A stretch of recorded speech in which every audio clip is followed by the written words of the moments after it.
오늘 말씀의 제목은 다시 찾아오신 주님입니다. 말씀의 본문은 부활하신 예수님께서 다시 제자들을 찾아오셔서 하늘로 승천하시기 전 제자들을 만나 위로하시고 회복시키시는 장면입니다. 요한복음은 21장으로 되어 있습니다.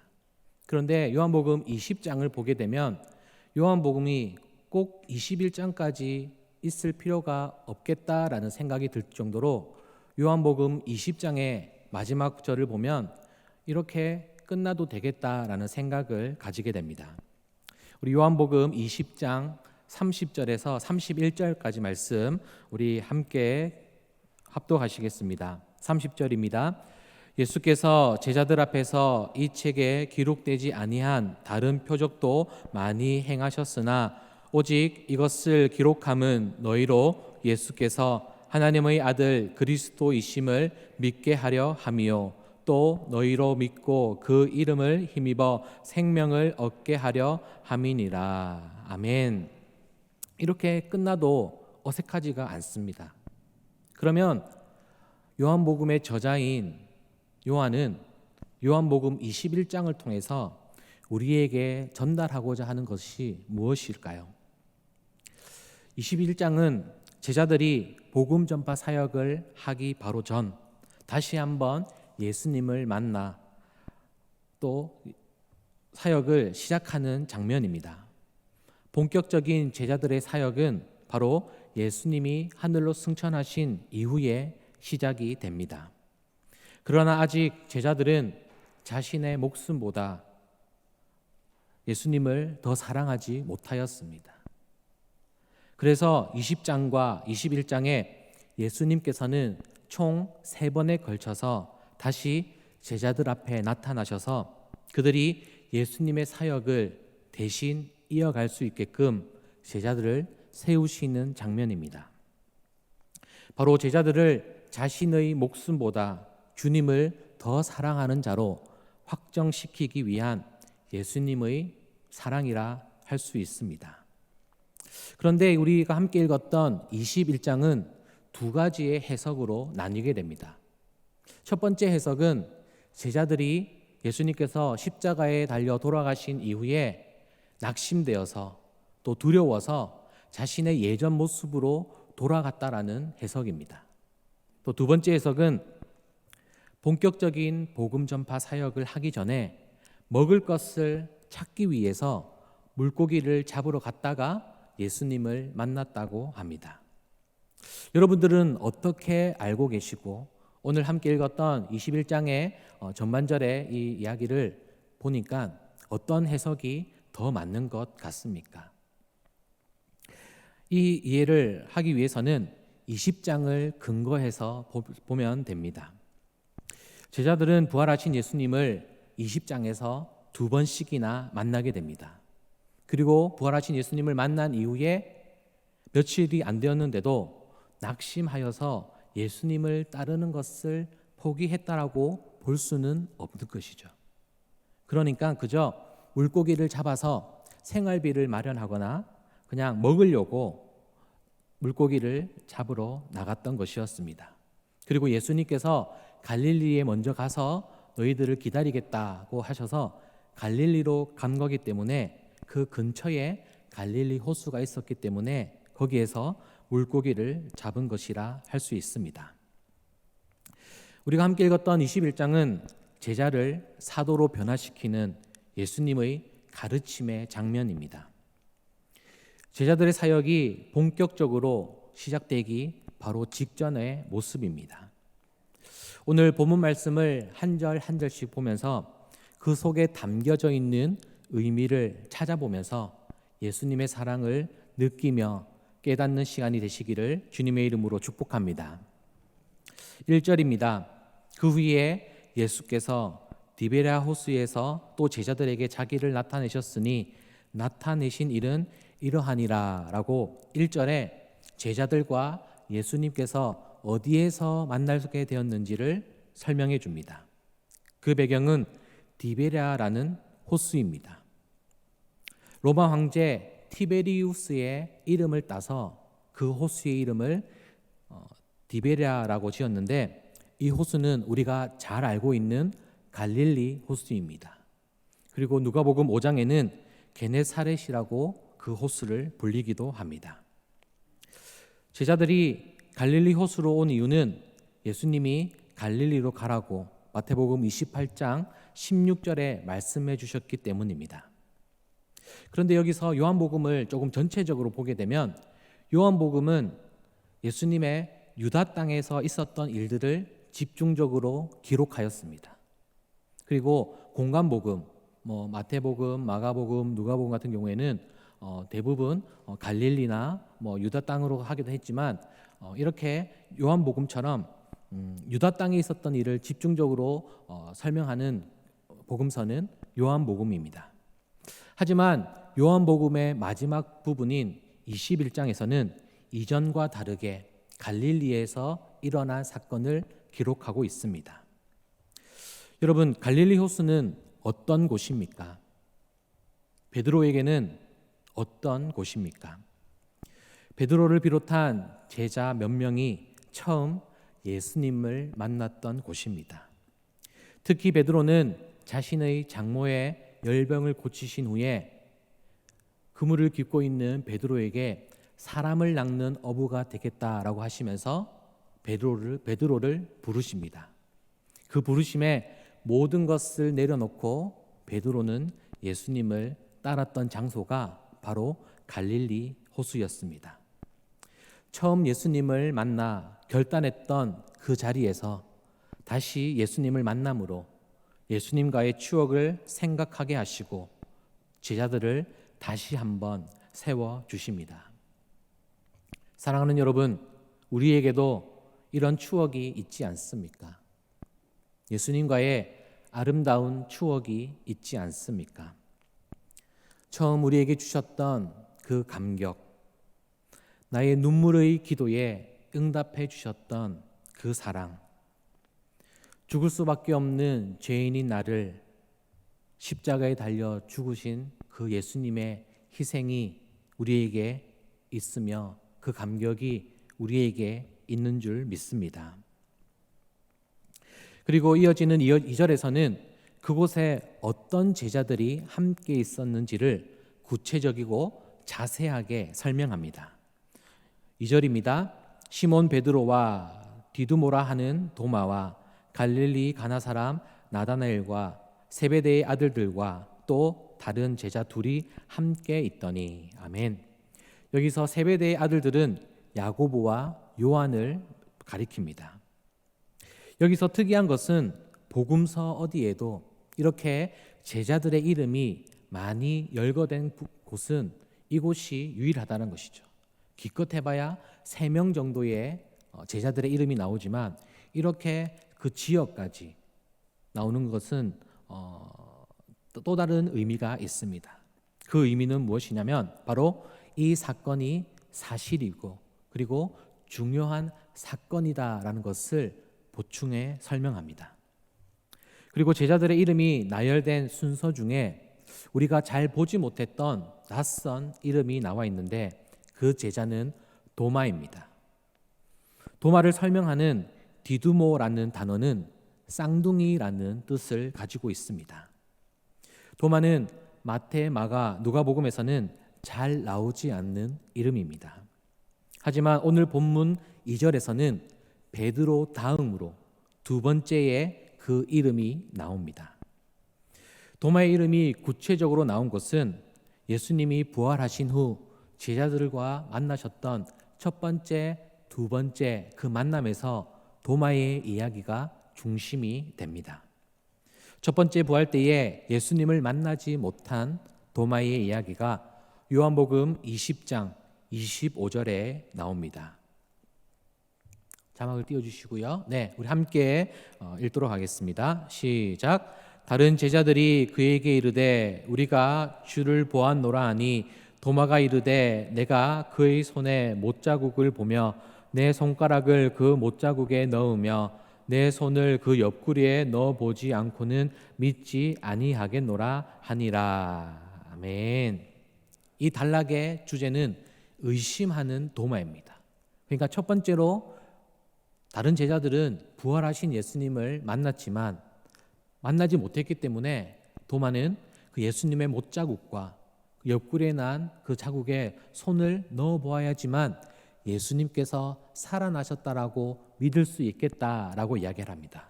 그런 의심하는 도마에게 요한복음 20장 27절에 이렇게 만나서 이야기하십니다. 27절입니다. 도마에게 이르시되 내 손가락을 이리 내밀어 내 손을 보고 내 손을 내밀어 내 옆구리에 넣어보라.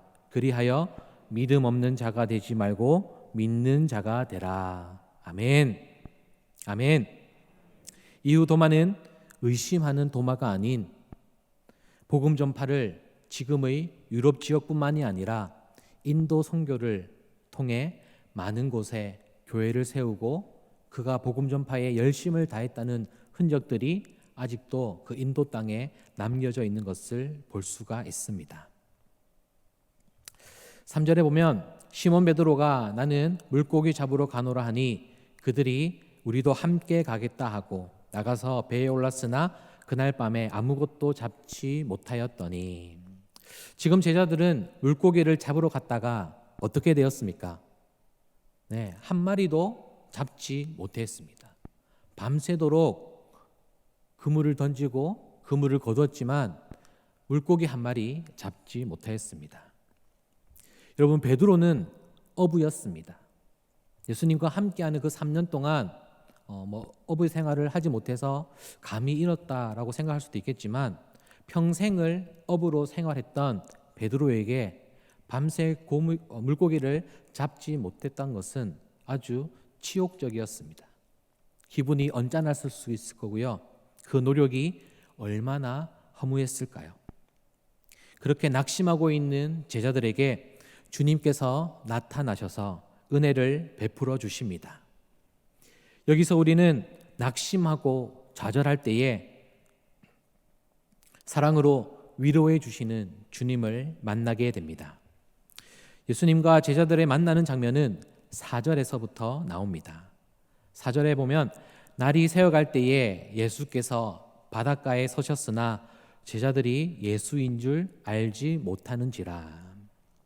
여기서 제자들의 영적 상태를 볼 수가 있습니다. 아직까지 예수님의 일을 감당하기에 예수님의 그 복음 사역을 감당하기에는 다소 조금 부족한 그런 영적 상태를 4절을 통해 깨달을 수 있습니다. 그리고 5절에 예수님께서 말씀하십니다. 예수께서 이르시되 얘들아 너희에게 고기가 있느냐 대답하되 없나이다. 6절에 보면 이르시되 그물을 배 오른편에 던지라 그리하면 잡으리라 하시니 이에 던졌더니 물고기가 많아 그물을 들 수 없더라. 여기서 예수님께서 베드로를 처음 부르셨을 때의 모습과 매우 비슷합니다. 물고기를 못 잡은 제자들에게 깊은 곳에 가 던지라고 말씀하십니다. 그리고 지금은 배 오른편에 그물을 던지라고 하십니다. 이때 이 장면을 통해 제자들은 예전에 예수님께서 자신들을 부르셨던 그 일을 기억하게 하면서 다시 만난 그분이 예수님이라는 것을 깨닫게 됩니다. 예수님이라는 것을 깨달은 베드로가 어떻게 행동했는지는 7절에 나와 있습니다. 우리 7절 말씀 같이 읽겠습니다. 예수께서 사랑하시는 그 제자가 베드로에게 이르시되 주님이시라 하니 시몬 베드로가 벗고 있다가 주님이라 하는 말을 듣고 겉옷을 두른 후에 바다로 뛰어내리더라. 여러분, 이 7절 말씀을 잘 한번 상상해 보십시오. 배에서 베드로가 이제 그물을 이제 당기는 일을 하고 있기 위해서 옷에 버릴까봐 옆에 벗어두었습니다. 그러다가 저 해변가에 있는 저분이 예수님이라는 것을 깨달았어요. 그러면 우리가 알고 있는 베드로는 어떤 사람입니까? 행동이 먼저인 사람입니까? 아니면 생각이 먼저인 사람입니까? 우리가 알고 있는 베드로는 행동이 먼저 앞서는 사람이에요. 예수님의 그 부르심에 모든 것을 내려놓았던 베드로. 예수님을 잡아가려고 했던 그 군인의 귀를 잘랐던 베드로였습니다. 예수님의 부활 소식에 어느 제자보다 먼저 무덤으로 달려갔던 베드로의 모습입니다.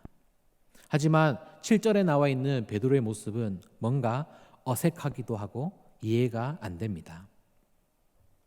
베드로가 옷을 입고 간 이유는 자신의 알몸을 예수님께 보여드리기가 싫었던 것이었습니다. 부끄러웠던 것입니다. 그 모습은 마치 아담과 하와가 선악과 열매를 먹음으로 인해서 자신이 벗은 줄을 알고 나뭇잎으로 자신의 몸을 가렸던 것과 같은 것입니다. 자신의 벌거벗은 모습, 즉 예수님을 모른다고 부인했던 자신을 보여드리기가 부끄러웠던 것입니다. 우리의 모습도 베드로와 같지 않습니까? 어느 제자보다 예수님 곁에서 예수님의 사역을 보며 함께 했던 베드로였지만 위기의 순간에 믿음을 보여줘야 하는 그때에 믿음이냐 세상이냐를 선택해야 되는 그 순간에 자신의 예전의 모습, 믿음 없는 모습이 드러나는 베드로의 모습에서 나의 모습을 되돌아보게 됩니다. 그런 베드로를, 그런 저를, 그런 여러분을 예수님께서는 몇 번이고 다시 만나 주십니다. 그리고 한없는 사랑으로 용서해 주십니다. 베드로가 헤엄쳐간 거리가 8절에서는 한 50칸쯤 된다고 합니다. 원어 성경에는 200규빗이라고 되어 있는데 그 길이는 90m나 되는 짧지도 또 그렇게 길지도 않는 거리입니다. 그 거리를 헤엄쳐오는 베드로의 모습을 주님은 물끄러미 지켜보셨을 것입니다. 베드로의 마음에 있는 주님에 대한 사랑을 보셨을 것입니다. 혹시 우리 중에 마음에 낙심하고 계신 분이 계십니까? 원하는 것이 이루어지지 않아 조급하신 분이 계십니까? 두려워서 떨며 걱정의 한숨을 쉬고 계신 분이 계십니까? 그때야말로 베드로와 같이 주님을 향하여 나아가야 할 때입니다. 그래야 소망이 있습니다. 오직 주님 안에서만이 소망이 있습니다. 그 소망을 가지고 세상을 능히 이기며 참 평안을 누리는 저와 여러분이 되시기를 주님의 이름으로 축복합니다. 9절입니다. 육지에 올라오니 숯불이 있는데 그 위에 생선이 놓였고 떡도 있더라. 육지에 올라오니까 예수님께서 제자들을 위해 준비해 놓은 것이 세 가지가 있는데 그것이 무엇입니까? 네, 숯불, 그리고 생선, 그리고 떡입니다. 여러분, 숯불, 베드로, 새벽의 숫자 3, 어떤 장면이 떠오르지 않으십니까? 바로 예수님을 3번 부인한 사건을 기억나게 하는 것이 바로 숯불입니다. 내가 주와 함께 죽을지언정 주를 부인하지 않겠나이다 라고 장담하던 베드로였습니다.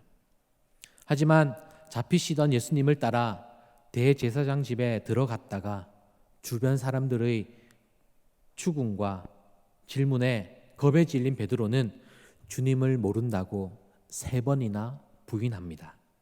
심지어 저주하고 맹세까지 하며 주님을 부인합니다. 예수님은 끝까지 자기를 사랑해 주셨지만 자기는 주님을 배신했다고 생각하니 죄책감에 견딜 수가 없었습니다. 하지만 주님은 베드로를 찾아오셔서 오늘 읽었던 본문 말씀 뒷부분에 보면 그 예수님의 질문과 베드로의 대답을 통해 회복시켜 주시는 그 은혜를 깨달을 수 있습니다.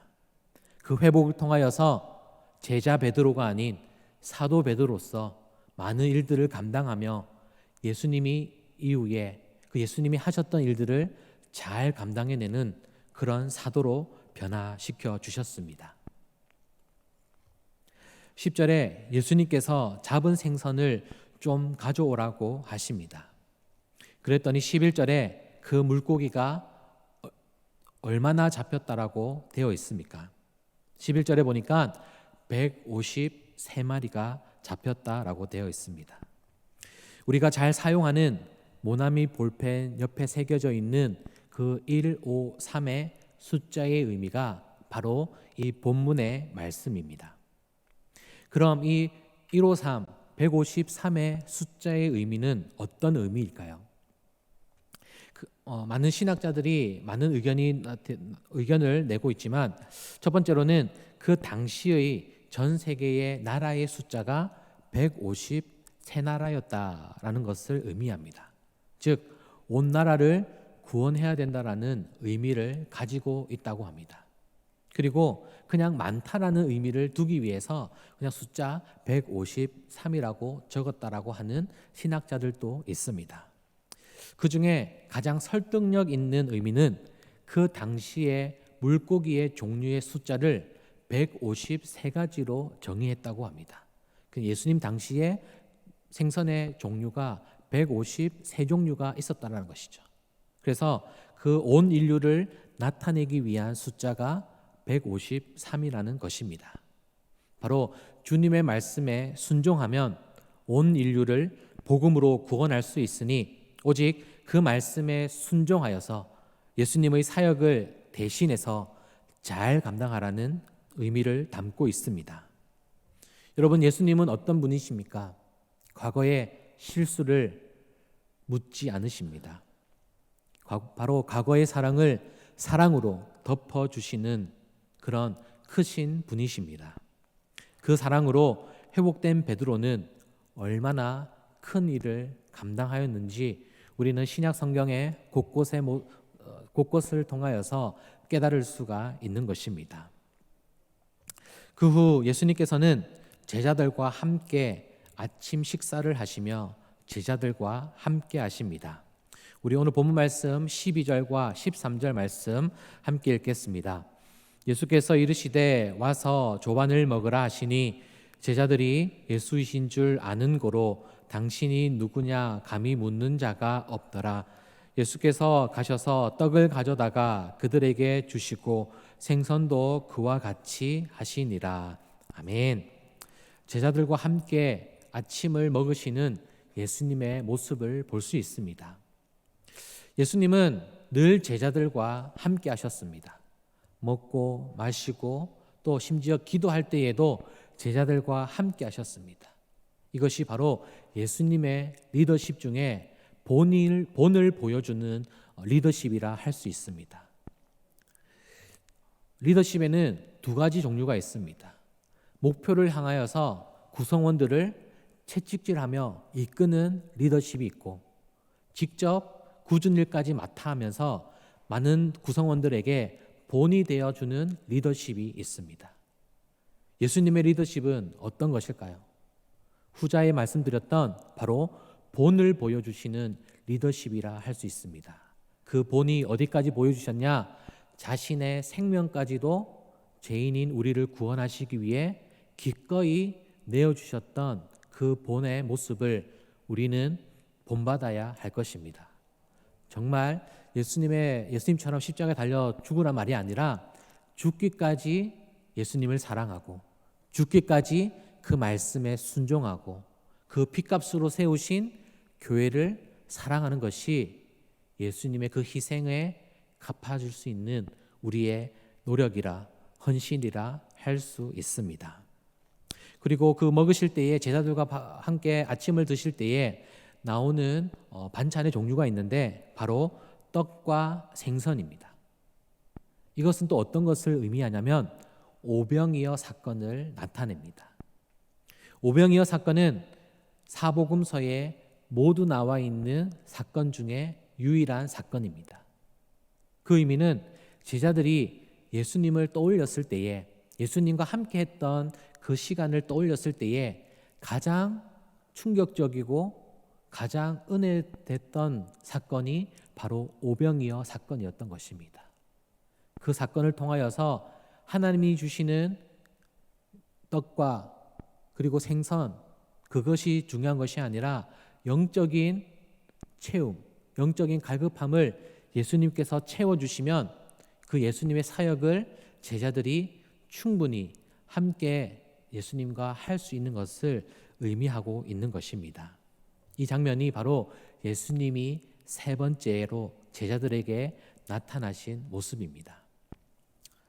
오늘 본문을 말씀을 통해 주님의 어떤 모습을 본받을 수 있을까요? 첫 번째로 주님의 사랑을 기억해야 합니다. 한번 같이 따라해 볼까요?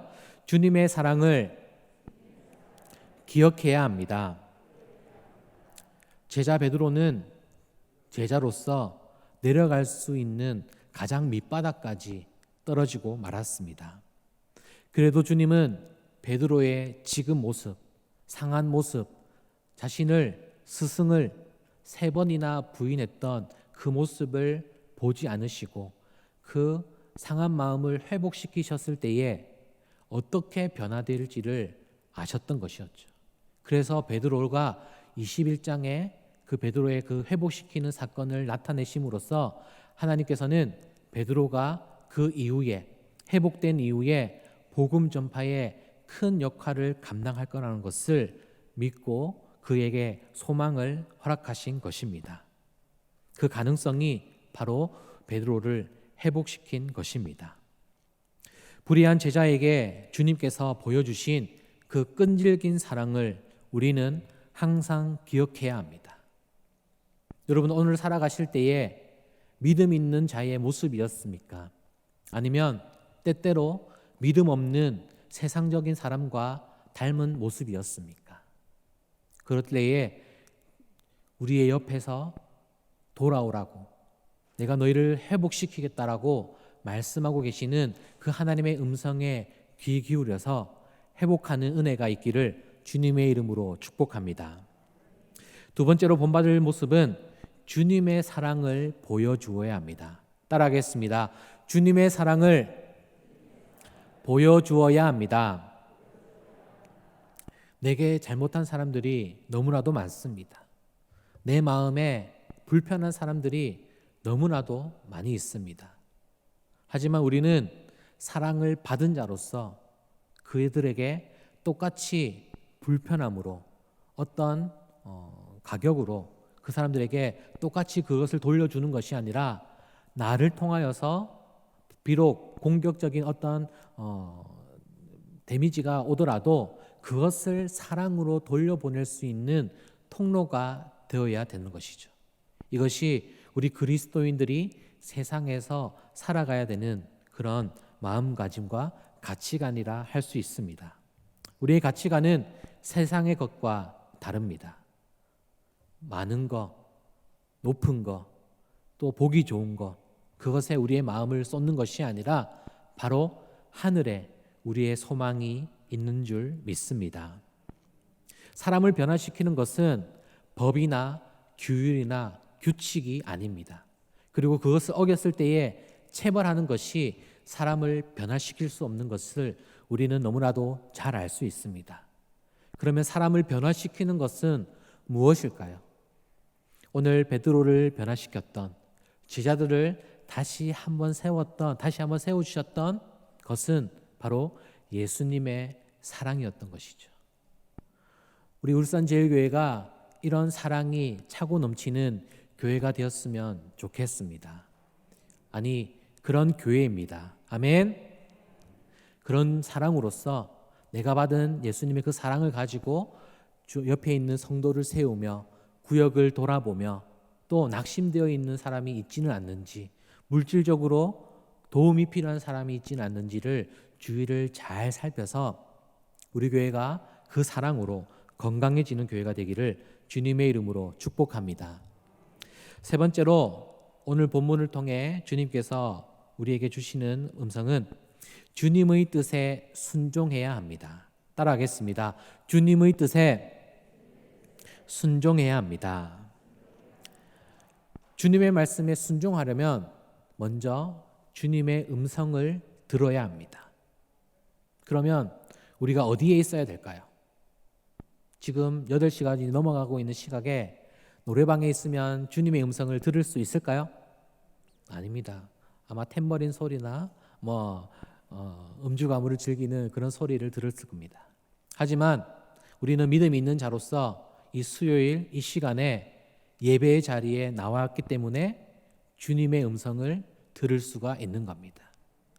그러면 믿음 있는 사람은 그 주님의 음성을 듣는 것만으로 끝나는 것이 아니라 어떻게 해야 될까요? 어떻게 해야 될까요, 여러분? 행해야 됩니다. 저 예배 문을 나가었을 때에 그 말씀대로 행해야지만 그 말씀이 나의 삶을 통해서 이루어지는 것이죠. 그 말씀을 가지고 가정에 가서 사랑을 전해야지만 나의 가정이 변화될 수가 있는 것입니다. 또 내일 아침에 출근하는 그 사업터에, 나의 직장에 그 사랑을 가지고 나갔을 때에 그 사업장이, 나의 직장이 변화될 수 있는 것입니다. 제자들은 주님의 음성에 즉각적으로 반응하였습니다. 우리도 그 예수님의 세밀한 음성에 반응하기 위해서는 은혜의 자리, 그리고 늘 하나님의 말씀을 가까이 하며 주야로 묵상하며 좌로나 우로나 치우치지 않는 믿음을 갖게 하기 위해 늘 기도의 생활에 힘써야 할 것입니다. 이제부터 우리는 주님을 위해 살기로 결단하였습니다. 속삭이는 주님의 음성을 듣는 자가 바로 영원한 생명을 얻을 수 있으며 하늘의 소망을 가지고 살아갈 수 있습니다. 그런 자들에게 천국이 지금 여기에서부터 시작됩니다. 사랑하는 성도 여러분, 이제는 내가 원하는 삶이 아닌 주님이 원하는 삶을 살아야 합니다. 그 삶이 주님이 함께하는 삶이며 성령의 능력이 나타나는 삶이고 열매가 풍성하게 맺혀지는 삶입니다. 제자들과 함께 하셨던 그 예수님이 오늘도 우리와 함께 하시고 우리를 통하여 일하시기를 원하십니다. 기도와 말씀을 통한 주님과의 깊은 사귐 속에서 모든 죄를 용서하시고 회복시키시는 그분의 뜻에 순종함으로 주님이 베푸시는 놀라운 능력을 경험해야 합니다. 믿음의 형제 자매들과 더불어 아름다운 협력을 할 때에 이 교회를 향한 하나님의 뜻을 이루어 갈 수 있습니다. 하나님의 나라와 그 의를 구할 때에 이 땅에서 필요한 것도 다 채워 주실 것입니다. 오직 주님만이 주시는 평안함을 누리며 주님이 원하시는 사명을 감당하며 주님이 채워주시는 풍성한 복을 가정과 사업과 사역에서 경험하는 우리 모두가 되기를 주님의 이름으로 축복합니다.